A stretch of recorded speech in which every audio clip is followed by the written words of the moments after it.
Yay! Yay! Last time, just by looking at the potential energy between charges, we were able to get some insight into cool stuff like nuclear fusion. This time, we can do the same thing instead of between protons. How about a proton and an electron? So the interaction between a proton and an electron, let's say in a hydrogen atom, this really simple model of how atoms work is called the Bohr model.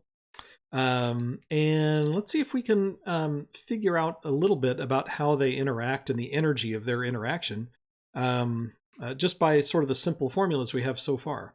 What we said before a while back was we can figure out how fast, I think we did this in electrical forces, how fast the electron is spinning around. And what we did is we just solved Newton's laws. So we said, what is the force holding the electron in place? The force is ke squared over r squared, right? So here's the distance r. K q1 q2 over r squared. So there's the force holding the electron in place. And if that's the only force acting, then this has to be equal to, I sum the force, set it equal to the mass of the electron times how it's accelerating, right? And it's moving around in a circle. So this is going to be mac, so it's mv squared over r. And so I can solve this for how fast the electron is moving. And it looks like this is going to be, what, ke squared over mr. Okay, whatever those numbers are. We'll plug it all in later. So anyway, that's the speed of the electron in its orbit. Well, here's kind of a cool thing we can do. If that's the speed of the electron in the orbit, we can also say then, we're treating the electron totally as a little classical particle. What is its kinetic energy? This implies that the kinetic energy is just 1/2 mv squared. Let's see, what would that be? 1/2 times m times v squared is just going to be ke squared over mr. The m's go away. And so this is just going to be ke squared over 2r. But that's kind of interesting because what is the energy of their interaction? What's the potential energy of their interaction? That's what we know now from this unit. That is k q1 q2, so it's e squared, over the distance between them, r. Look at those two things. That's kind of neat. So this means that the kinetic energy of the electron in orbit is just u over 2.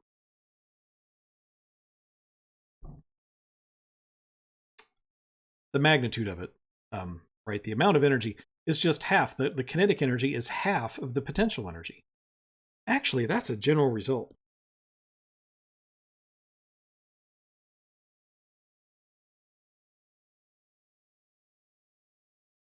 What you'll see if we go back and do this same analysis for orbits in a gravitational field, you get the same result. That's kind of cool. So for circular orbits, it's a general result that the kinetic energy is half of the potential energy. That's kind of neat. All right, so if the kinetic is half of the potential, let's say what we're interested in is how much energy do we have to put into this system to kick the electron out?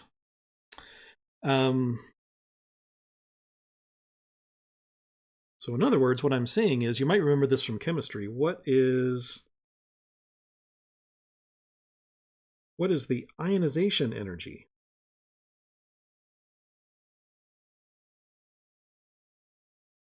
For hydrogen, according to this simple model? Well, what has to happen is that we need this electron to escape, right? So all we have to do is give the electron enough energy to where it's unbound, right? So if it has half of the energy needed as kinetic, that means we need to supply another u over 2, right? I mean, the total amount of energy that it needs to have to get out would be equal to the potential energy that's binding it, right? But it's already got half of that as kinetic, just by the fact that it's orbiting the nucleus. So we have to just give it another half, right? Another factor of that kinetic energy, and then we can unbound it, unbind it. I guess that's the right way to say it. All right, so how much is that? That is going to be ke squared over 2r. Let's see, that's going to be 9 times 10 to the 9th, 1.6 times 10 to the minus 19th squared, over 2 times the distance between the electron and proton in the hydrogen atom in the ground state. So we're not talking about any excited orbitals, any excited states. That's like 5. It's a little bit more than 5. What I had it, the exact thing written to 5.3 times 10 to the minus 11. So if you plug all those numbers in, you get something that looks like this.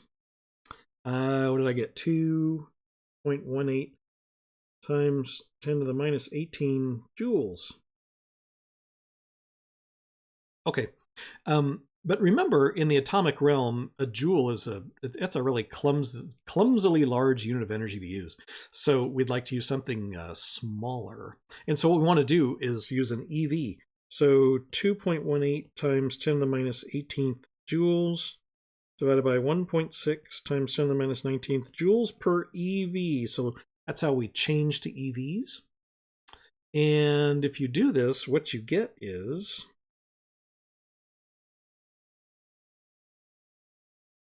13.6 EV.